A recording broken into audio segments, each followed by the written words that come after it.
আমি আজকে আমার হাজব্যান্ডের জন্য মাছের ডিমের বড়া করব।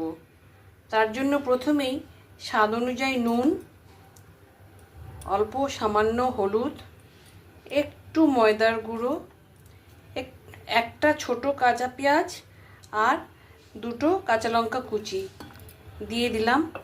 দিয়ে এবার এটাকে ভালো করে মেখে নেব।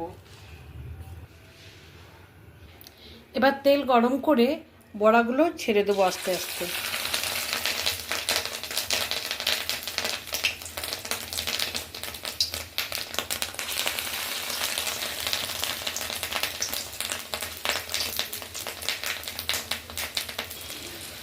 বড়াগুলো সব ছেড়ে দিয়েছি, এবার আমি উল্টে নেব।